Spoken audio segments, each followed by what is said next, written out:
Okay, the last one we're gonna do is very quick, but I wonder if you're curious, how can new agents win versus experienced agents? Pretty interesting, don't you think? So how is it possible that somebody like Jordan, been in the business, now he's been in the business a couple of years, but he was in some manufactured homes, resale business maybe just the last year or so. How can he expect to compete with a real estate agent that's, maybe been in the business 4 or 5 years?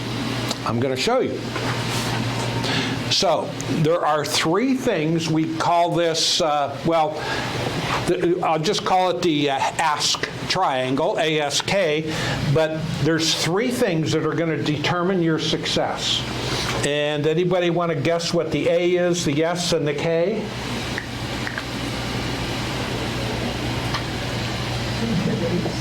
What was it? Activity? Close, but this one's attitude. Attitude. Yeah, I'm not close at all. And this one, I'm just going to give them to you, is skills and knowledge.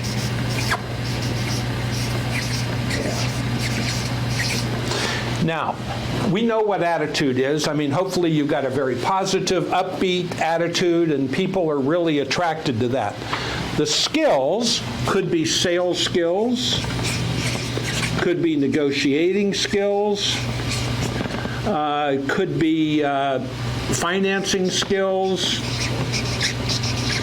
could be lots of different things. Your knowledge is your community knowledge. And if we were doing this, I mean, I could make this an hour class, but we would have knowledge about the churches, knowledge about the schools, and all the things about your community or communities that you work in. And we could go on and on about that. But here's what happens. Now, I'm going to give you, I don't know if the word is a formula, but your success level is determined by the lowest leg of your triangle. What I mean, for example, this is from 1 to 10. So let's take an agent who's been in the business 4 years. Doing okay, maybe not great, but doing okay. He's hung in there for 4 years.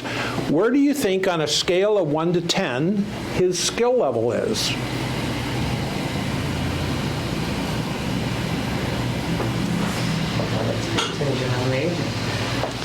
Yeah, chances are, if he's been in the business 4 years, he's probably got some skills. So maybe he's there at an 8 on that. Same thing, 4 years in the business, how's his knowledge? He's hung in there, making some money and doing okay. So I would say this could easily be an 8 again, or 9 or 10. Here's his problem. Where's his attitude? Been in the business 4 years. Where's his attitude? Considering you said he's doing okay and not great, probably not too high on the. Bingo. Yeah. So it might be a 3. Yes. Okay? That means, remember the definition I gave you, or the formula, your success is determined by the lowest leg of the triangle. So that's that experienced agent's success triangle. Okay? Now, let's flip the script and go with a brand new agent. Some of you, like you guys in this room, new or newer, where's your attitude on a scale of 1 to 10? Should be high. It's pretty high, right? Because you're excited, your new career, you know you're going to help people. So that might be a 7 if you're brand new. Here's your challenge. Where's your skills? Okay, it's going to be smaller. So maybe it's a 4, because nobody's going to be a 1 or a 2, or you wouldn't have the skills to get hired for one thing. So maybe your skill level's a 4. Where might your knowledge be? So Tierra's, for example, I mean, you know these communities really, really well. You lived here how long? Since 2016. Yeah, so 8 years, whatever it is. Her knowledge is going to be pretty high, so she might be a 7 here. But remember our definition. So her success is limited by the shortest leg of her triangle, which was the skills. Here's the thing. If Tiara keeps coming to these classes or going to Coldwell Banker's online classes and so forth, in a matter of 30 days, she can be increasing those. It can be getting bigger and bigger and bigger. Somebody that's got a crummy attitude is probably not getting better. You know, if they don't care for what they're doing. And you've got to remember, more than half the agents out there only did 2 or 3 transactions last year. So most of the people you're competing with they're just not that good, even though they've been in the business this time. So here's a situation where if this is Tiara, she can trounce this guy, because if there's one thing a client can't stand, it's somebody with a lousy attitude. Now, he's not going to display a lousy attitude in person, but he just won't have the vibrance and the excitement that new people to the business have. So the point is, you can grow this stuff really, really quick.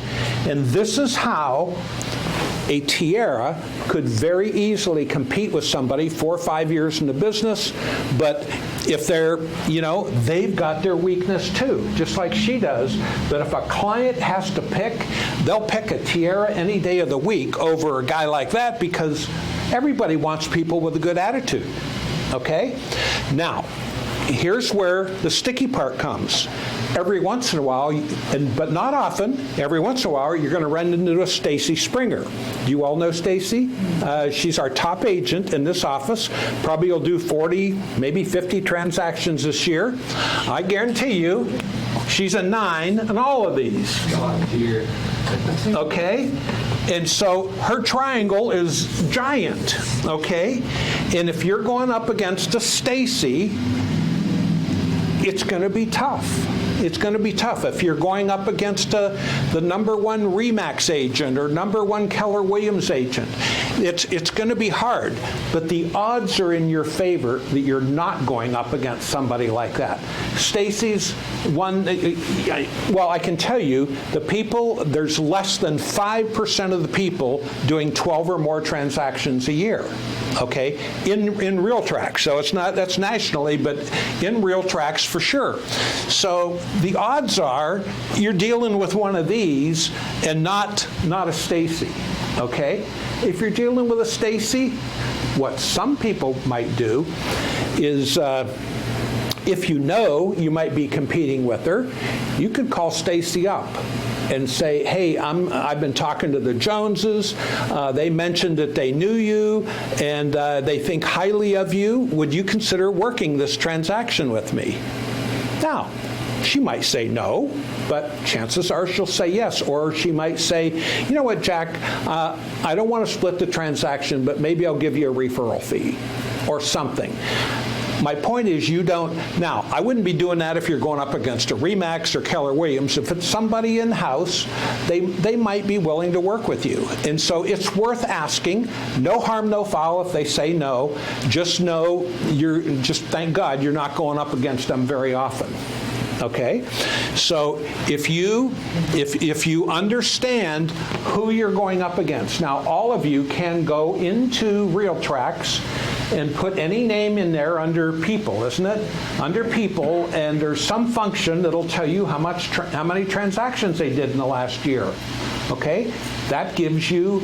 Now, often you don't know who you're competing with, but if you do, then find out a little bit about them and see where they did their deals. Were they all up in Franklin or somewhere else, and if you're in a Columbia, maybe this is your expertise, not theirs. So, but the big point is, I don't want any of my newer people worried about competing against experienced agent, because they have their weak triangle too.